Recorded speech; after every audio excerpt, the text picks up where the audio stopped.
Hey guys, welcome back to Edimoon Tutorials. My name is Srinitya and I'm going to be teaching you engineering drawing. In this video, we will discuss about lettering and numerals and introduction to scales. Lettering and numerals. Basically, we're going to discuss how to write the titles, subtitles, notes, etc. And numerals, that is the numbers, we're going to discuss the measurement of how we write the measurements while dimensioning, which I think we discussed in the previous video also. Writing titles, dimensions, notes, etc. is lettering. Lettering has to be accurate, neat, plain. It has to be simple, freehand, legible, easy to read, and in uniform style. That is, there should not be any cursive writing, or it shouldn't look like calligraphy, etc. The general dimensions for titles, subtitles, and numbers are as given. Titles 8 mm or 6 mm, subtitles 6 mm or 4 mm, and numbers, that is the measurements that are written on the dimension lines, are 2 mm. So what these numbers mean, I'll explain to you with an example. In this example, let us not worry about the question and let us focus on the titles. As we can see, these two are titles. There are no subtitles on this question, but the concept is same. So if you look closely, I have drawn two reference lines. That is, this is one line here and this one line here, which are 8 mm apart.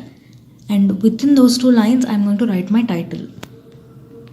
And as you can see, the letters are not very close to each other, not very far from each other, and they're not cursive, they're just plain, simple capital letters.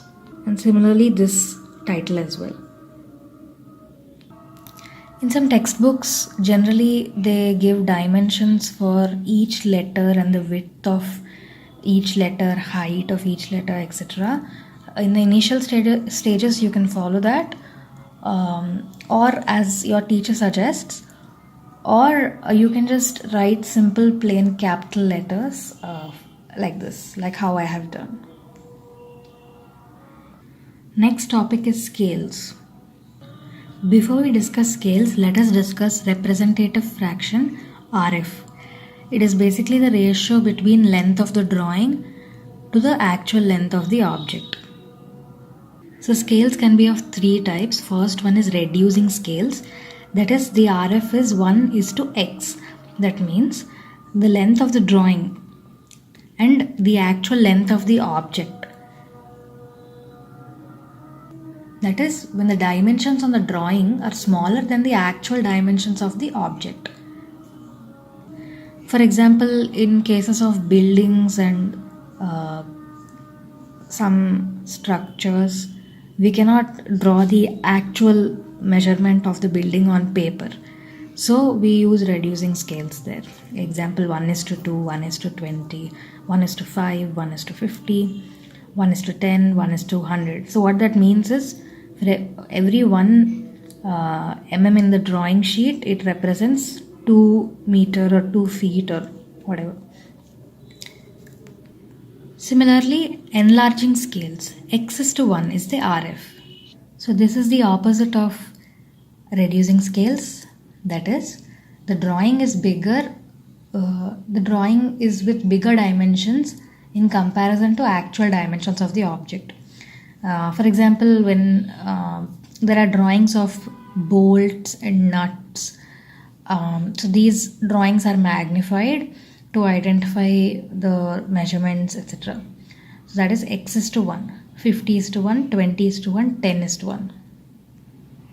That is, x units will represent 1 unit of the actual drawing. So it's enlarged. Next, full size scales, that is 1:1. This is basically when the drawing, the dimensions of the drawing and the actual object are in same measurement. Types of scales. We will learn about plane scale, diagonal scale, comparative scale, vernier scale, and scale of chords. We will discuss how to draw each of these, how to calculate the RF for each of these, and how to divide a line, how to draw the title block and the layout for your chart paper in the next video. Thank you for watching.